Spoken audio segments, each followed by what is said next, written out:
నమస్కారం. మొట్టమొదటిగా కేవీపీ రామచంద్రరావు గారికి నా మనస్ఫూర్తిగా నమస్కారం చేసుకుంటూ, దాని తర్వాత షర్మిలమ్మ గారికి నా హృదయపూర్వక నమస్కారాలు.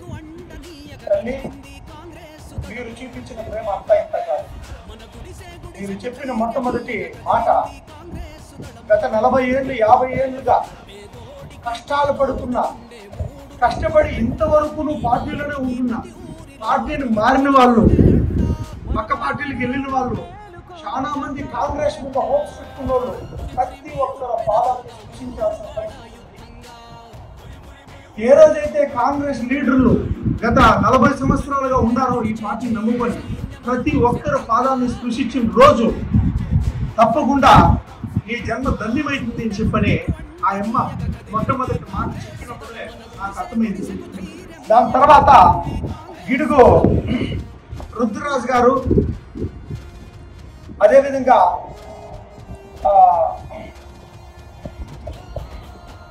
తులసిరెడ్డి గారు, జంగా గౌతమ్ గారు, రాకేష్ రెడ్డి గారు, డిసిసి ప్రెసిడెంట్ కోర్టు గారు భాస్కర్ గారు, ఫిరోజ్ గారు, మన భాస్కర్ అన్న, అయినాయకుతుల్లా అన్న, మీ ఎనర్జీ అంతా ఇంత కాదు. ఇంకా ఈ లోకల్ లీడర్స్ గురించి అంతా చాలా వరకు పాలమనేరు కాన్స్టిట్యున్సీ లోకల్ గా ఉంటున్న లీడర్స్ గురించి ఒక్కొక్కరి గురించి మాట్లాడాల్సిన పరిస్థితి ఉంది. అదేవిధంగా మన నాగరాజ్ అన్న, అన్నిటికి మించి రెడ్డప్పరెడ్డి అన్న దగ్గరికి నేను ఇమ్మీడియట్ పోయి ఈ విధంగా ఉందన్నా, నేను ఇట్లా కాంగ్రెస్ పార్టీ నుండి ఎమ్మెల్యేగా నిలబడాలనుకుంటా ఉన్నాను అని చెప్పిన తక్షణమే ఆయన అందరి నెంబర్లు ఇచ్చి తప్పకుండా ఆయన చూపిన ఒక చొరవ, ఆయన ఇచ్చిన ఆశీర్వాదము అంతా ఇంత కాదు. పేరు పేరున ప్రతి ఒక్క మనిషి గురించి మాట్లాడాల్సి ఉంటుంది. నేను దాని గురించి లోకల్ క్యాడర్, లోకల్ లీడర్షిప్ ఎంతమంది ఉన్నారు అందరి గురించి ఒక రోజు ప్రెస్ మీట్ పెట్టి మాట్లాడాల్సి ఉంటుంది, మాట్లాడతాను. మెయిన్ గా చిన్న వయసు 33 ఏళ్ళు చిన్న వయసుకి ముల్బాగుల్లో ఒక వ్యక్తి ఇండిపెండెంట్ గా గెలిచి కాంగ్రెస్ పార్టీలో విలీనం చేసినారు. ఆయనే డాక్టర్ పత్తూరు మంజునాథ్. ఆయన చిన్న వయసు అనుకుని నింటే 33 సంవత్సరాలకి 33,000 ఓట్లు వచ్చేది కాదు. ఈ రోజు నాకు 35 సంవత్సరాలు. గురువు గారు ఆయన ఎందుకు తెలుసుకోవాల్సి వచ్చిందంటే ఈ సందర్భంగా కోలార్లో ఒకే 20 రోజులకి బీఫామ్ చిక్కిన తక్షణమే 33,000 ఓట్ల మెజార్టీతో గెలిచినారంటే ఈ రోజు ఆంధ్రప్రదేశ్ మొత్తంలో ఉన్న 60 రోజుల్లో ఎందుకు షర్మిలమ్మ గారు సీఎం కాగడదు అనేది ఆ తల్లి ముందరే ప్రస్తావించిన పాయింట్ నాకు. తప్పకుండా మనము ఎప్పుడూ కాంగ్రెస్ పార్టీని తక్కువ అంచనా వేసేదానికి కాదు, అది సముద్రం. దానికి నిదర్శనం కర్ణాటక ఎలక్షను, దానికి నిదర్శనం తెలంగాణ ఎలక్షను. ఎవరు ఊహించినటువంటి రిజల్ట్ కాంగ్రెస్ పార్టీని ఇంకా వచ్చింది. ఎందుకు వచ్చింది అంటే ఇందులో బలమైన క్యాడర్ ఉంది. కాంగ్రెస్ పార్టీ గురించి వాళ్ళ సర్వస్వాన్ని ఒప్పించేంత బలమైన క్యాడర్ ఉంది.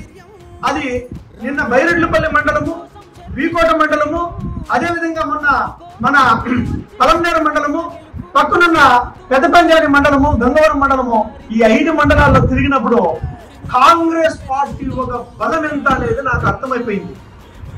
నేను కొత్తగా వచ్చిన రాజకీయాలకి అనుకుంటా ఉన్నారు అందరూ. గత 10 సంవత్సరాల నుండి రాజకీయంలో ఉన్నాను. ఫస్ట్ టైం నా జీవితంలో కాంగ్రెస్ పార్టీ కండువాలను కప్పుకున్నాను. ఏ పార్టీ కండువాలను నా జీవితంలో కప్పుకుంది లేదు. ఫస్ట్ టైం నా జీవితంలో కప్పుకునేది కాంగ్రెస్ పార్టీ కండువాలము.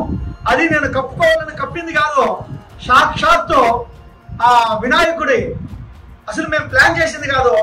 సార్ వాళ్ళు వినాయక దేవస్థానం దగ్గర, మన వరసిద్ధి వినాయకుడు దేవస్థానం దగ్గరికి రమ్మని చెప్పని చిత్తూరు జిల్లా వరసిద్ధి వినాయక దేవస్థానంలో ఈ రోజు ఆ పార్టీ కండువాలము ఆ భగవంతుడే నా భుజంపై వేసినాడు. నేను షర్మిలమ్మ దగ్గర ఒక మాట అన్నాను, అమ్మా మీరు మొన్న తమిళ్ మాట్లాడినారు, మా పత్తూరు మందిని ఒక మాట చెప్పి పంపించారు నాకు. ఎప్పుడు నీ జీవితంలో పదవి కేటపరాది అది పిచ్చై, நீ யாக எடுக்காதது திரட்டும் தானாக உன் பதவிக்கு வந்து சேரும் అని చెప్పినాడమ్మా ఆ మహానుభావుడు. మా గురువు గారు, అన్నగారు, మామగారు రిలేషన్షిప్ కాదు ఆయన, నాకు ఎప్పుడు గురువు గారు. ఆయన చెప్పిన మాటకు అర్థం ఏమంటే, జీవితంలో ఏ టికెట్ కానీ ఏదైనా కానీ నువ్వు అడిగకపోవద్దు, అది పిచ్చిమైపోతుంది. నీ ఎందుకు నువ్వు ఎత్తుకునేకపోవద్దు, అది దొంగతనం అయిపోయింది. నీకు అర్హత ఉంటే, నీకు స్థాయి ఉంటే దానంతట అది వచ్చి చేరుతుంది అని చెప్పినాడమ్మా. నా జీవితంలో నాకు టికెట్ ఏంటా అని అడుక్కునే వ్యక్తినంటూ కాదు, కష్టపడి పని చేసే వ్యక్తిని. అర్హత దానంతట అది వస్తుంది. డబ్బు కానీ ఈ ప్రపంచంలో దేన్నైనా అడుక్కున్నంత మాత్రం వచ్చేయదు. ఆ మనిషి ఏమి, ఆ మనిషి గుణగణాలు ఏమి, ఆ మనిషి గత 10 సంవత్సరాల ఇంకా ఈ కాన్స్టిట్యున్సీలో ఏమి అనే దానిపైన చూస్తే, నేను ఏమి అంటే, ఒక జనసేన పార్టీ అనేది వచ్చినప్పుడు కొన్ని విలువలన్నీ దాంట్లో చూసి ఆ విలువలకి సపోర్ట్ చేసినాను. వ్యక్తిగతంగా వ్యక్తులకి కాదు, ఆ ఉన్న కొన్ని పాయింట్లకి సపోర్ట్ చేస్తా. పార్టీ కండవాలను వేసుకోకపోయినప్పటికీ చిత్తూరు జిల్లాలో మొట్టమొదటి పార్టీ ఆఫీస్ పెట్టి అందరూ యువకులకి సపోర్ట్ చేస్తా. చిత్తూరు జిల్లాలో ఉండే మొత్తం ఎమ్మెల్యే క్యాండిడేట్స్ మొత్తము ఇంటర్వ్యూస్ చేసి ఎన్నో సభలు, ఒక్క సంవత్సరం రోజులు నేను నా జీవితం మొత్తం వెచ్చించి 24 గంటలు పనిచేసి, ఇది ఓన్లీ ఆ వరసిద్ధ వినాయకుడికి మాత్రమే తెలుసు. అందుకే ఈ రోజు వచ్చేసి ఆ మహానుభావుడిని పిలిపించి కండువా వేయించినారు, కాంగ్రెస్ పార్టీ కండువా. కానీ బెంగళూరులో ఉన్న మొత్తం నాయకులు, నేను ఈ రోజు ఈ జీవితంలో ఇంత స్థాయిలో ఉన్నానంటే నా బిజినెస్లు కానీ నా వ్యాపారాలు కానీ ప్రతిదీ కాంగ్రెస్ నాయకుల అండదండలు. ఆ బెంగళూరులో ఇంకా పట్టి, ముల్బాగల్ ఇంకా పట్టి, కోలార్ ఇంకా పట్టి ప్రతి ఒక్కరు కాంగ్రెస్ నాయకుల నుండినే మేము ఎదుర్కొంటూ వచ్చినాం. కాబట్టి జీవితంలో ఏ పార్టీ కండరాలు వేసుకునేదానికి పోలేదు. కానీ కొన్ని పార్టీలకి సపోర్ట్ చేసినప్పటికీ జనసేన అలాంటి అవుట్లకి, జనసేనకి సపోర్ట్ చేసినానంటే ఎంత బలంగా అనేది నేను మీకు పాయింట్ చెప్తాను. పక్కన కూర్చున్న మా భార్య, అరే రాజకీయాలకు పోతే చంపేస్తారంట, రాజకీయాలకు పోతే ప్రాబ్లమ్స్ జరుగుతాయంట అనే అపోహలో ఉండే ఆమె ఎంతో భయపడి నన్ను బెదిరించడానికి 4 మాత్రలు వేసుకొని నన్ను బెదిరించినప్పటికీ ఇమ్మీడియట్ పోయి ఆయన హాస్పిటల్ ఇంకా కాపాడుకున్న పరిస్థితులు ఉన్నాయి ఆ టైంలో. ఇది అంత ధైర్యంగా ఆ రోజు వచ్చేసిందని నేను కష్టపడి పనిచేసినాను. ఆ రోజు ఒక 10 నిమిషాలు లేట్ అయితే ఈ రోజు ఈమె నా పక్కలో లేదు. నా రాజకీయానికి మొట్టమొదటి సక్సెస్ ఆ రోజు రాజకీయాలకు పోవద్దని చెప్పిన ఆమె ఈ రోజు సిరిమలమ్మ దగ్గర ఆమె పక్కనుంది. కేవీపీ రామచంద్రరావు గారి పక్కన ఆమె ఉంది. గిడుగో రుద్రరాజు గారి పక్కలో ఆమె ఉంది. ప్రతి ఒక్కరి ఇంటికి పోయినాము. అదేవిధంగా తులసిరెడ్డి గారు, గౌతమ్ గారు, అన్నిటికి మించి మన రఘువీరారెడ్డి గారు. ఆ మహానుభావుడి దగ్గరికి వెళ్ళిన తక్షణమే దేవుడు కల్పించిన విధి సంగటి ముద్ద, భోజనము ఇద్దరు కలిసి ఆ మహానుభావుని దగ్గర తినే భాగ్యం. ఆ టయానికి పోయినాము. ఆ టయానికి అంత ముద్ద పెట్టి భోజనం తిని ఆయన దగ్గర గడిపిన ఆ క్షణాలు నా జీవితంలో మర్చిపోలేదు. బట్ ఇదంతా చూస్తా ఉంటే ప్రతిదీను నేను ప్లాన్ చేసింది కాదు, ప్రతిదీను ఆ భగవంతుడి దగ్గరుండి ప్లాన్ చేసుకుంటా వస్తా ఉన్నాడు. నేను చూడని డిస్ట్రిక్ట్ నాయకులు లేరు ఇక్కడంతా. ఆ కాలంలోనే చాలా వరకు తిరిగినాను, రాయలసీమ అంతా తిరిగినాను. ఆ రోజు వచ్చేస్తున్నాను, ఆల్మోస్ట్ ఆల్ వచ్చేస్తున్నాను, హైదరాబాద్ వరకు తిరిగినాను. ఈ మొత్తం వచ్చేసి పల్లె ఆ రోజు వచ్చేసి లోపలికి రాణిస్తే కొట్టేటోళ్ళు అక్కడే కొడతా ఉన్నారు. ఇప్పుడు మీరు చూడొచ్చు, పలకెత్తుకొని దండోరా వేసి ఇట్లా ఒక పార్టీ వచ్చింది, ఎవరు కొట్టి తరమడానికి లేదు అని చెప్పి లైవ్ కెమెరాస్ పెట్టి అన్ని 300 గ్రామాలు తిరిగి దండోరా వేసిన వీడియోలు మీ దగ్గర ఉన్నాయి. నాకు రాజకీయ అనుభవం ఏమేనంటే 4 బోర్లు అదే కాన్స్టిట్యున్సీలో గత 4-5 సంవత్సరాల ముందర మొత్తం కాన్స్టిట్యున్సీకి తెలుసు, చిత్తూరు జిల్లాకే తెలుసు, యావత్ రాష్ట్రానికి కూడా ఆ వీడియోలన్నీ తెలుసు. అదే దగ్గర 4 బోర్లు ఫీలిపోయి రైతు పడే కష్టాన్ని తెలుసుకున్న 30 ఆవులకి గట్టేసేదానికి దుడ్డు లేకుండా అల్లాడిన పరిస్థితులు ఉన్నాయి. ఆ 30 ఆవులను సాకలేకుండా, ఆ కోడి దూళ్ళని కషాయికి ఈలేకుండా, ఆ ఉండే దీనికి ఎంత కష్టాలు పడి ఎంత బాధలు పడినానో నాకు తెలుసు. మడినాటిన ఈ చేతులతో, అది నాకేమి విధి లేక కాదు. స్విట్జర్లాండ్ లో ఆవులన్నీ ఎందుకు ఇంత గొప్పగా మేపుతా ఉండాలని స్విట్జర్లాండ్ ఇంకా మరుసటి రోజు వచ్చి ఇక్కడ వ్యవసాయం చేసి ఎంత బాధ ఉంటుందా భారతదేశంలో వ్యవసాయం అనే దానిపైన అని చెప్పి తెలుసుకున్నదే నా మొట్టమొదటి రాజకీయ అనుభవం. రైతు కష్టం తెలుసుకున్నదే నా మొట్టమొదటి రాజకీయ అనుభవం. దాని తర్వాత ఈ చేత్తో కాలేజీ చదువుకుంటా, ఇదే గవర్నమెంట్ కాలేజీ, కలంనేరు గవర్నమెంట్ కాలేజీ చదువుకుంటా 4 సంవత్సరాల మగ్రం తోలి నేను నా దుడ్డు నాకు సంపాదించుకుంటా, ఖర్చులు చూసుకుంటా ఉన్నాను అంటే మగ్రం తోలే కష్టం నాకు తెలుసు, రైతు కష్టం తెలుసు. ఈ రోజు మా అమ్మ గురించి నేను చెప్పుకునే దానికి ప్రౌడ్ గా ఫీల్ అవుతాను. బలిజ, ఆమె బలిజ కమ్యూనిటీ అంటే నేను భారతీయుని నమ్ముతాను, కులాలు మతాలకి ఎంత ఇది. నాన్న వచ్చేసి జంగమైతే కొత్తూరు మంజునాథ్ వాళ్ళు ఏ విధంగా బుడగ జంగాలో ఆ విధంగా ఆయన జంగమైతే, అమ్మగారు వచ్చేసి బలిజ. ఇదే పలమనేరు పుంగునూరులో 7 ఏళ్ళు బిడ్డప్పుడు వచ్చేసి అడుక్కొని తిని ఆ అమ్మ ఊరు వాడ తల్లి లేకుండా ఎవరు లేకుండా ఒక బిడ్డ పెట్టుకొని అడుక్కొని తినే సందర్భాలు ఉన్నాయి. ఆ తల్లి కొడుకు ఈ రోజు ప్రపంచం మొత్తం తిరిగి, మేము 4 అన్నదమ్ములు ప్రపంచం మొత్తం తిరిగి మళ్ళీ ఈ రోజు ఈ కాన్స్టిట్యున్సీకి వచ్చినాను అంటే అడుక్కు తినే వాళ్ళ ప్రతి ఒక్కరి కష్టమో తెలుసులోనే. ఫస్ట్ ఈ కాన్స్టిట్యున్సీలో నేను కానీ కాంగ్రెస్ టికెట్ సాధించి వచ్చినానంటే అడుక్కు తినే వాళ్ళు ఈ కాన్స్టిట్యున్సీలో కనపడగలదు, వాళ్ళకి చేస్తాం. రెండోది, ప్రతి రైతు తాగునీరు కాదు సాగునీరుని తీసుకొని వచ్చేంత కెపాసిటీ ప్రతి ఒక్క దగ్గర ఆ భూమికి ఆల్రెడీ ఆ ఇది ఉంటుంది, కౌంటింగ్ అనేది ఉంది. ఎన్ని చెక్ డ్యాములు ఉన్నాయి మన దీంట్లో చెక్ డ్యాములు, ఎక్కడెక్కడి కదా కాలువలు తోడుకొని రావాల్సిన అవసరంలా. 1 సంవత్సరం వర్షం రాకపోయినా 4 సంవత్సరాలు నీళ్లు స్టాక్ అయ్యేంత కెపాసిటీ కలిగిన ఒక ఇవి మనం పెట్టచ్చు. ఏవి? Shed dams. ఇప్పుడున్న రాజకీయాలు ఎట్లంటే ఆ షెడ్ డ్యామ్ ని నైట్ టైం జేసీబీతో పగలగొట్టేస్తే ఇసుకలో అమ్ముకోవచ్చు కదా అని చెప్పని చాలా షెడ్ డ్యామ్ ను పగలగొట్టేసినది నేను చెప్తా ఉంటే ఇది కన్నులో రక్తం కాచిన నీళ్లు కాదు. ఇట్లా 1 కాదు 2 కాదు 3 కాదు. నేను ఆవులు మేపిన 2 సంవత్సరాలు లంచం కట్టను అని చెప్పి 2 సంవత్సరాలు కరెంట్ అయిపోయకుండా పక్క షెడ్ ఇంకా కరెంట్ వేసుకొని 2 సంవత్సరాలు కరెంట్ వేయలేదు. నేను లంచమే 70,000, నీకు 2 ఏళ్ళు కరెంట్ వేయనేసా. నేను చెప్తాను ఈరోజు ప్రతి రైతుకి సాగునీరు కానీ తాగునీరు కానీ ప్రతి ఇంటికి కొలాయి ఇచ్చేదానికి ఎందుకు కుదరదు? ప్రతి ఇంటికి ఎందుకు కొలాయి లేము? ఏం నీళ్ళు ఏమైనా అమ్ముకుంటా ఉంటారా? పుష్కలంగా నీళ్లు ఉంది, ఏం ప్రాబ్లం లేదు. తప్పకుండా తాగే నీళ్లు ప్రతి ఇంటికి కొలాయికి ఉండాలా. అన్నిటికి మించి ప్రతి చిన్న బిడ్డ నుండి గవర్నమెంట్ స్కూల్స్ ఉన్నాయి కదా, ప్రతి చిన్న బిడ్డ చదువులు నా చేతికి తీసుకుంటా. ప్రతి చిన్న బిడ్డ నుండి పెద్దల వరకు ఆరోగ్యం నా బాధ్యత నేను తీసుకుంటా.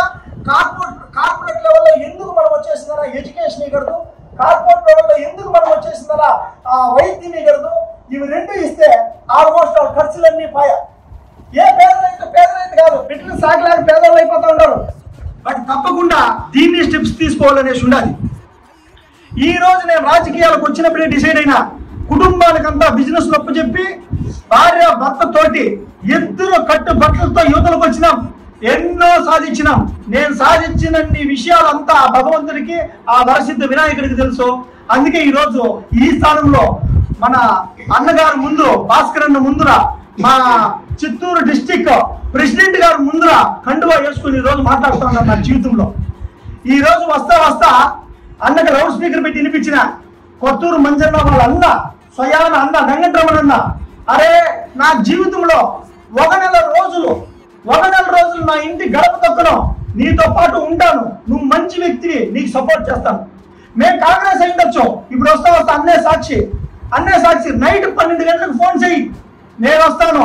పలంనేరులో వచ్చేసి మీటింగ్స్ కాదు 50 మందిని పిలుచుకొస్తా, ఎవరికి నువ్వు దిట్లు వద్దు, నేను వస్తానని చెప్పిన కారణము మన భాస్కర్ అన్నే లౌడ్ స్పీకర్ పెట్టి అంటా ఉంటే ఆయన విన్నాడు. కాబట్టి మన కోలార్ ఎమ్మెల్యే కానీ మన క్యాడర్ మొత్తము వచ్చేసిందన, మన ముల్బాగుల క్యాడర్ కానీ మన కర్ణాటక ఉండే మొత్తం అందరూ ఎమ్మెల్యేలతో సంప్రదింపులు చేసినాను. అందరూ కదిలి రావాల్సిన పరిస్థితి ఉంది. ఇక్కడ చిత్తూరు జిల్లాలో ఉండేవాళ్ళు, లోకల్ క్యాడరు, ఇంకా తెలంగాణలో ఇంకా ఉండే పెద్ద పెద్ద వ్యక్తులందరూ రావాల్సి ఉంది. తప్పకుండా ఇక్కడున్న బ్యానర్లు చూసి ఒకరు సిద్ధము ఇంకొకరు సంసిద్ధము అని చెప్పని ఉండే బ్యానర్లన్నీ చూసి వీళ్ళు తప్పితే వేరే ఎవరు లేదనుకున్నారు. కానీ ప్రజలందరూ లాస్ట్ టైము టీడీపీ గెలిపించినారు, వైఎస్ఆర్సీపీ వద్దని. మళ్ళా ఇంకోసారి వైఎస్ఆర్సీపీ వద్దు, టీడీపీని ఒకసారి వైఎస్ఆర్సీపీని రెండింటిని గెలిపించినారు. విధి లేక గెలిపిస్తా ఉన్నారు వాళ్ళకి విధి లేదు. ఈ పార్టీ తప్పితే ఆ పార్టీ, ఆ పార్టీ తప్పితే ఈ పార్టీ, ఇంకా 3వ పార్టీ లేదు. ఉండేది ఒక జనసేన. ఆ జనసేన ఇప్పుడు వచ్చిందా టీడీపీలో పోయి జాయిన్ అయింది. ఇంకా ఎవరిని గెలిపే వాళ్ళందరికీ తెలుసు, ఈ అరాచకాలు తెలుసు, ఇక్కడ జరుగుతా ఉండే అభివృద్ధి తెలుసు, ప్రతిదీనూ తెలుసు వీళ్ళందరికీ. కానీ వేరే ఆప్షన్ లేదు వాళ్ళకి.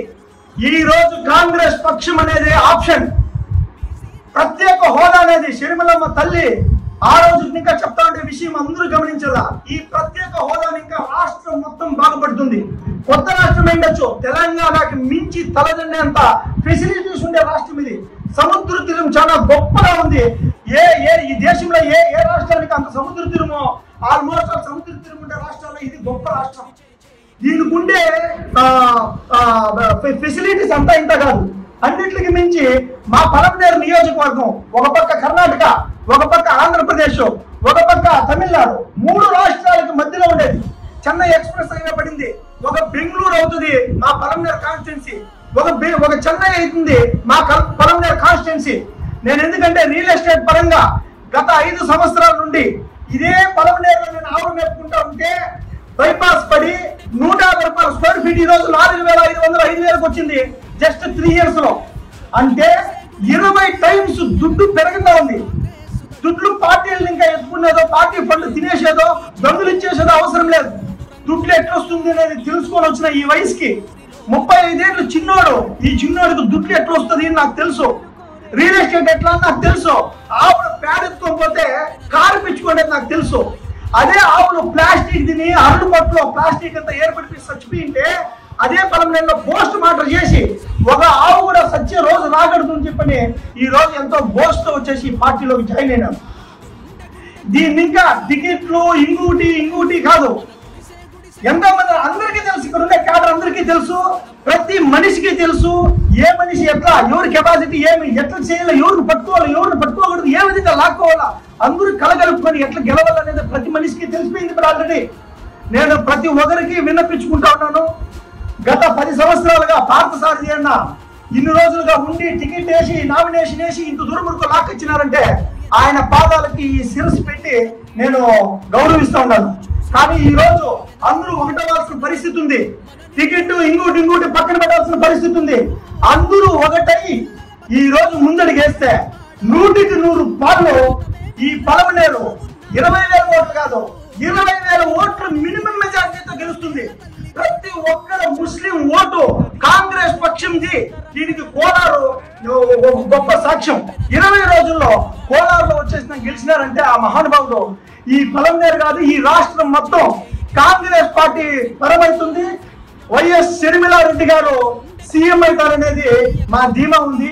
ఇవన్నీ ఆ తల్లి ముందర మాట్లాడిన మాటలు, మన రఘువీరారెడ్డి గారి దగ్గర మాట్లాడిన మాటలు, ఇవన్నీ వచ్చేసిందన్న మన పిసిసి ఎక్స్పిసిసి అధ్యక్షులు మన రుద్రరాజు గారి దగ్గర మాట్లాడిన మాటలు, పెద్దలందరి సమక్షంలో పోయినా తప్పులుంటే మన్నించండి, ఎన్నో మాట్లాడిండొచ్చు. ఇది ఆవేశంతో కాదు, ఆలోచనతో వస్తా ఉండే ప్రతి ఓట్స్ ఉన్నాయి దీని లోపల. తప్పకుండా మా పలమనేరు నియోజకవర్గాన్ని మా ఇద్దరు పెళ్లికి ఆశీర్వాదం ఇచ్చినాడు ఆ అమర్రాజు రెడ్డి గారు. మా ఇద్దరు పెళ్లికి వచ్చి ఆశీర్వాదం ఇచ్చినాడు. అన్న నేను ఎప్పుడు ఐదు స్తంభాలు ఈ వరకు ఒక 10-15 సార్లు వేసుకుంటాను, చదువులో పోయి తీస్తాను. పెద్దిరెడ్డి రామచంద్రారెడ్డి గారు వాళ్ళ అమ్మ నాకు 10,000 రూపాయలు, వాళ్ళ అమ్మ నెక్స్ట్ అన్న వాళ్ళ అన్నదమ్ములు తమ్ముడు వచ్చేసిన నాకు 10,000 ఇచ్చి ఇప్పటికీ అది ముడుపు కట్టి పెట్టినా నాకు ఆశీర్వాదం ఇచ్చినారు. నేను ఏకలవ్య శిష్యుణ్ణి. పెద్దిరెడ్డి రామచంద్రారెడ్డి గారిని చూస్తా అబ్బా ఒక గొప్ప వ్యక్తి, ఏ పార్టీలోనే ఉండి అబ్బా ఆయన గురువు గారు అయ్యో గొప్ప వ్యక్తి అని అనుకొని పెరిగినాం. ఈ రోజు అదే నిష్ఠతో ఆయన మానేస్తాడు, అదే నిష్ఠతో అదే దీంతో ఒక శిష్యుడిగా నేను వస్తాను. తప్పకుండా కాంగ్రెస్ పక్షంలో పలమనేరే కాదు, ఇరువురు చిత్తూరు జిల్లా మొత్తము ఒక రౌడీజంతో కాదు, ఒక వేరేదంతో కాదు, అన్నికి మడికి తగ్గి బగ్గి 2 ఏట్లు వేసిన దాన్ని భరించి ఆయన మాట ఉంటే మేము ఈ రోజు ఉండొచ్చు పక్కనే, కానీ ఎంతో దీక్షతోటి ఈ రోజు ముందరికి వెళ్తా ఉన్నాం. భార్యాభర్తలు ఇద్దరము క్యాడర్ మొత్తమును ఈడీ చిత్తూరు జిల్లా మొత్తమును తిరుగుతాం, పలమనేరు తిరుగుతాం, రాష్ట్రం మొత్తమును తిరుగుతాం. ఒక రాజకీయం అనేది స్వార్థంతో నా కాన్స్టిట్యున్సీ మొత్తం చూసుకోవాలని కాదు. ఈ రోజు 3 రంగుల జెండా పట్టి సాంగ్ రేవంత్ రెడ్డి గారికి ఇచ్చినాం. మా చరణార్జున్ అన్న మా అన్న ఈ రోజు నేను ఈ స్థాయికి ఉన్నానంటే నువ్వో రాయన శిల్పి సాంగ్ చూసి వీకోటని ఇంకా ఏడ్చుకుంటా ఉంటాను.